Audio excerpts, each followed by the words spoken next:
When a widowed father picked up a hammer to build a swing for his little girl, he never imagined the world would take notice. What began as a quiet act of healing for two broken hearts soon turned into something far greater, a playground that would bring an entire town back to life. The lot behind Ethan Ward's small house had always been just a forgotten patch of land, an uneven stretch of earth dotted with weeds, a few wildflowers and the occasional rusted tin can that the wind carried from somewhere down the street. But to him, that lifeless space suddenly began to mean something more the day his daughter, Emma, asked the question that shattered his quiet routine. "Daddy," she said softly, tugging at the sleeve of his old denim jacket, "why don't we have a place to play like the other kids?" Her voice was innocent, but her eyes, so much like her late mother's, carried a depth of loneliness that tore at his heart. Since his wife, Lily, had passed 2 years ago in a car accident, their world had shrunk to just the two of them, and a handful of silent memories. Ethan worked long hours as a local handyman, fixing things that weren't his, while his own home remained frozen in time, untouched, as though any change would erase the last traces of her. But that question, so simple and pure, made something shift inside him. That evening, after tucking Emma into bed, Ethan stood in the doorway watching her sleep, her small fingers clutching the bunny plush that had once been Lily's gift. The room was quiet, except for the ticking of the wall clock and the faint hum of crickets outside. His eyes drifted toward the window, where the empty lot lay bathed in the pale glow of the moon. A playground, he murmured to himself. It sounded impossible, even foolish for a man like him, struggling, broken, and barely holding it together. But in that moment it didn't matter. He wasn't thinking about budgets, time, or exhaustion. He was thinking about that spark in Emma's eyes when she spoke. He wanted to bring it back. The next morning, Ethan loaded his old pickup with leftover wood from a repair job and parked it by the lot. The air was crisp, filled with the smell of cut grass and the distant sound of children laughing in a park across town. Each hammer strike echoed like a heartbeat, steady and determined. He didn't have a plan or a design, just the drive to build something. Anything that could make his little girl smile again. As the sun dipped lower, painting the sky in streaks of amber and violet, he paused to wipe the sweat from his brow and looked at the rough wooden frame taking shape. It was uneven, imperfect, but it was a start. That night, Emma ran out barefoot into the yard, eyes wide with wonder. "Is it for me?" she asked, her voice trembling with excitement. Ethan knelt down, smiled, and brushed a strand of hair from her face. "It's for us," he said softly. In that moment, the ache in his chest eased just a little. The empty lot didn't feel so empty anymore. It was no longer just a patch of dirt. It was a promise, a beginning, and the first spark of healing for a father and daughter who had lost almost everything, except each other. By the end of the week, the rough wooden frame in the backyard had transformed into something more recognizable. A swing. Wasn't much to look at least not to anyone else. The beams were mismatched, the rope was salvaged from an old boat dock, and the seat was a smooth plank of pine Ethan had sanded for hours until his hands were blistered. But to Ethan, it was more than a structure. It was a heartbeat. It was something living. Each nail he hammered in carried a memory of Lily, her laughter as she pushed Emma on a park swing, her hand brushing his as they caught their breath beneath the old oak tree. Every strike of the hammer was a way of saying, "I still remember." And though his arms ached and the sun beat down on his neck, Ethan felt something stir that he hadn't felt in years. Purpose. On Saturday morning, the first light of dawn filtered through the trees as he added the finishing touches. He'd painted the swing sky blue, Lily's favorite color, and carefully carved one word into the wooden seat: hope. As the paint dried, he leaned back and let out a deep breath. The sound of footsteps broke his thoughts. Emma stood in the doorway, her bunny plush tucked under one arm, her hair messy from sleep. "Daddy," she said with a sleepy grin, "is it ready?" Ethan smiled and held out his hand. "Come find out." The morning air was cool, carrying the smell of dew and sawdust. Ethan lifted Emma into the swing, his hands steadying the ropes. "Hold tight, sweetheart." He gave a gentle push and the swing creaked softly as it moved back and forth. For a moment, time seemed to stop.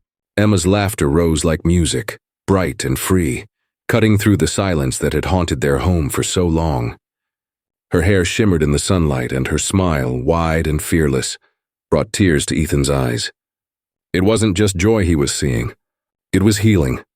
Across the street, a few neighbors peeked out from their porches, drawn by the sound of laughter they hadn't heard in years.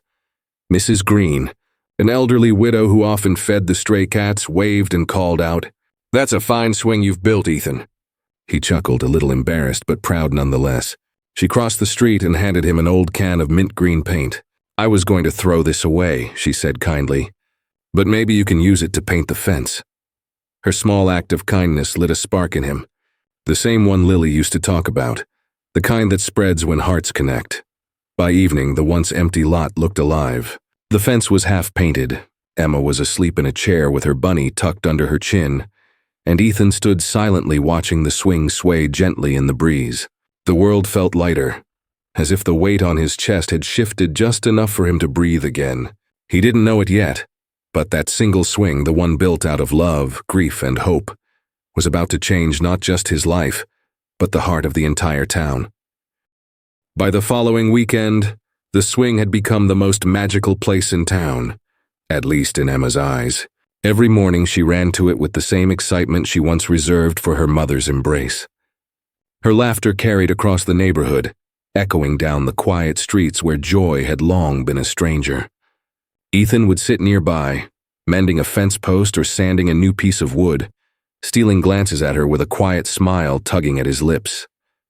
The playground had started as his way to heal her heart, but it was beginning to heal his too. What he didn't know was that others had begun to notice, neighbors who had once passed by without a word, drawn now by the simple magic of a father and daughter rebuilding something beautiful from nothing. It started with Lucas, a lanky 17-year-old who lived 2 houses down.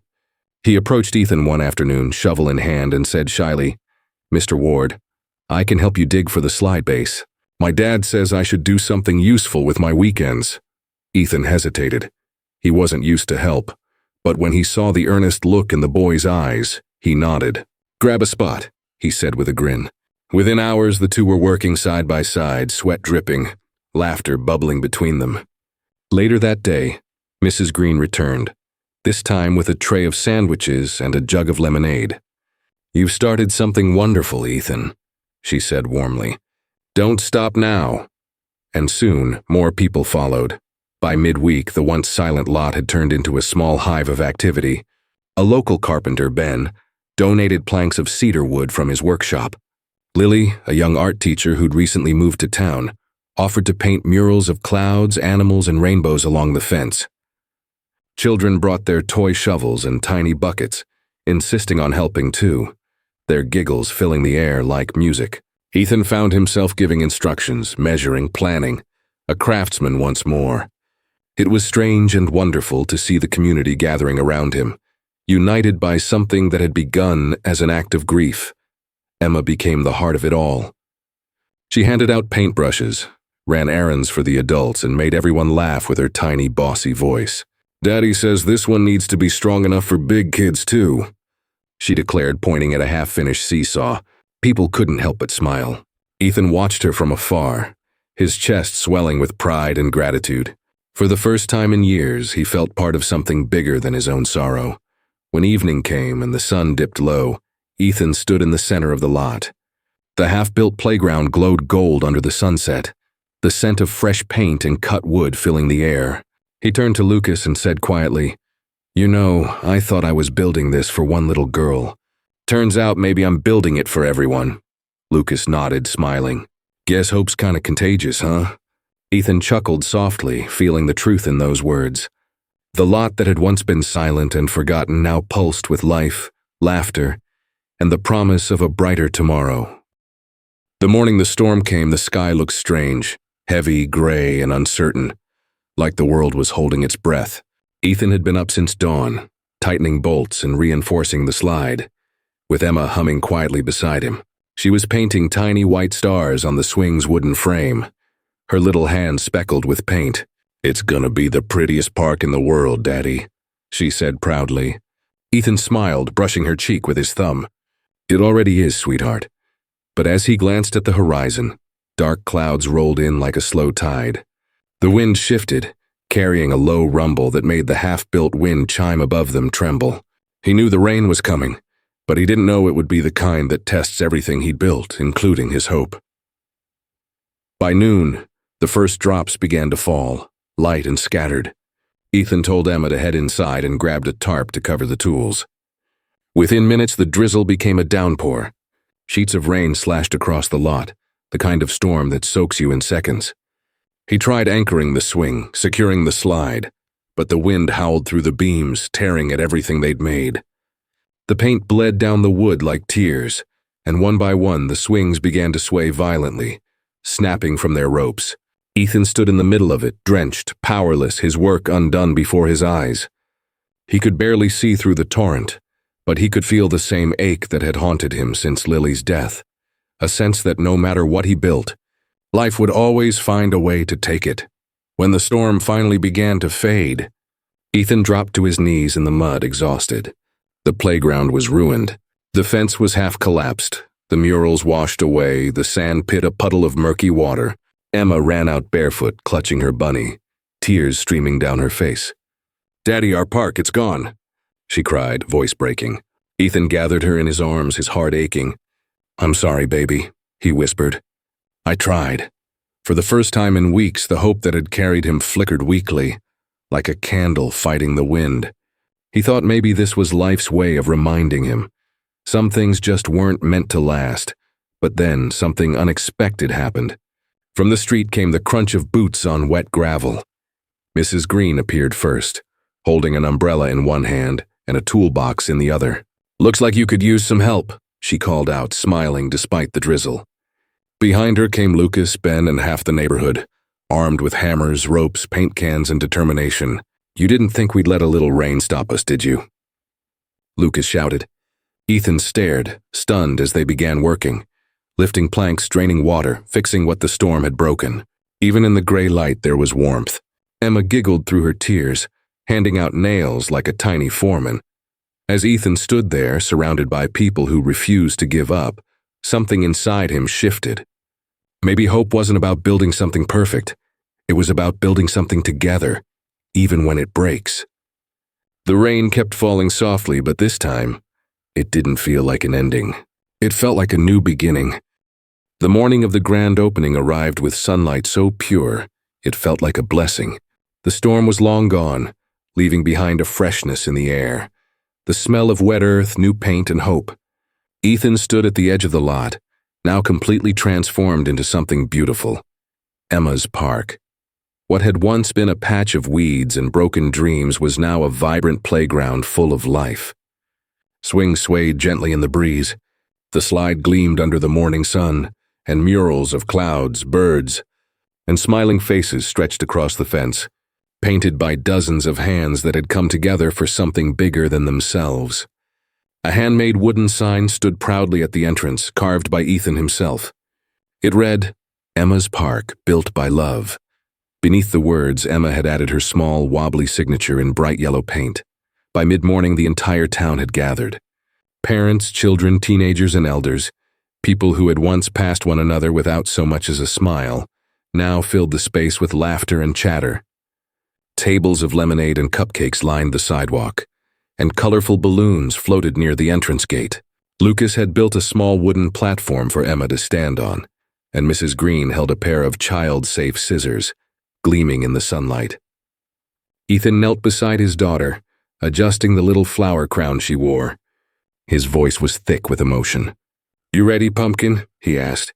Emma nodded, her eyes sparkling. "Mom would be proud," she whispered, her voice barely audible, but the words hit Ethan like sunlight through a storm. He squeezed her hand. "She already is." As the crowd hushed, the mayor stepped forward to say a few words, but everyone knew the real story wasn't his to tell. It was written in the faces of the people who stood there. The carpenter who gave his wood, the artist who brought color, the widow who donated paint, the boy who shoveled dirt. It was written in the small hands that had painted stars on the swing set, and in the calloused hands of a father who refused to stop believing. The mayor finished his brief speech and then, with a smile, handed the moment to Emma. "Why don't you do the honors?" he said kindly. Emma stepped forward, lifted the scissors, and cut the ribbon. The crowd erupted into cheers as she ran toward the swing, her laughter echoing across the park like a melody of joy and healing. Ethan watched her soar higher and higher, her golden hair glinting in the sunlight. He blinked back tears, overwhelmed. People clapped him on the back, thanking him, but he could barely speak. The sound of children laughing, of life returning to this small corner of town, said everything that needed to be said. As the sun dipped low in the sky, casting the park in shades of gold, Ethan sat on a bench watching Emma play with her new friends. The wind rustled the trees softly, and for a moment he felt Lily's presence beside him, gentle, proud, eternal. He smiled through the tears that filled his eyes. The playground had started as a gift for one child, but it had become something far greater, a gift for everyone. And for the first time in years, Ethan felt whole again. It had been several months since Emma's park opened, and the once-forgotten lot had become the heartbeat of the entire town. Every afternoon, the sound of children's laughter filled the air, mixing with the chirping of birds and the creak of swings swaying gently in the breeze. Ethan often came by after work, toolbox in hand, to fix whatever small thing needed mending. A loose bolt, a squeaky chain, or a wobbly bench. But mostly he came just to watch. Watching the park alive and thriving filled a space inside him he thought would never heal. Emma had made friends, the kind that came running every morning to meet her. Sometimes Ethan sat quietly on the same bench where Lily used to watch them play years ago. The golden light spilling across the grass, and he'd whisper to himself, "We did it. Lily." She's smiling again one late afternoon, as the sun began to dip low and paint the sky in shades of tangerine and rose. Ethan noticed something taped to the wooden gate of the park. It was a small white envelope, slightly crumpled and wet at the corners. In uneven handwriting it read, "For Mr. Ethan." Curious, he pulled it down and opened it carefully. Inside was a simple piece of notebook paper, written in the shaky scrawl of a child. The note read, "Dear Mr. Ethan, my dad went away last year and I miss him a lot. But when I come to Emma's park, it feels like he's here again. My mom says you built this for your daughter. I think your wife would be really proud of you. Thank you for making a place where kids like me can be happy again. Love, Sarah." Age 7 Ethan's hands trembled as he read the words. His vision blurred with tears, and for a moment he couldn't breathe. The note was short, but it carried the weight of everything he had been trying to build. Not just wood and swings, but connection, love, and healing. He folded it gently, as if it were something sacred, and placed it in his jacket pocket. Looking up, he saw the park alive with color. Children running through the grass, parents chatting, teenagers helping younger kids climb the slide. It wasn't just his or Emma's anymore. It belonged to everyone who needed it. Emma ran toward him, her face flushed with joy, her bunny plush tucked under one arm. "Daddy, come play," she shouted, waving from the top of the slide. Ethan laughed, brushing the last of his tears away. "All right, sweetheart, but only if you promise not to beat me in the race again." She giggled and waited for him at the bottom, arms open wide. As he ran to her, the golden sunlight wrapped around them both, soft and forgiving. For the first time in years, Ethan didn't feel like a man rebuilding from loss. He felt like a man living again. That night, he framed Sarah's letter and hung it above Emma's bed.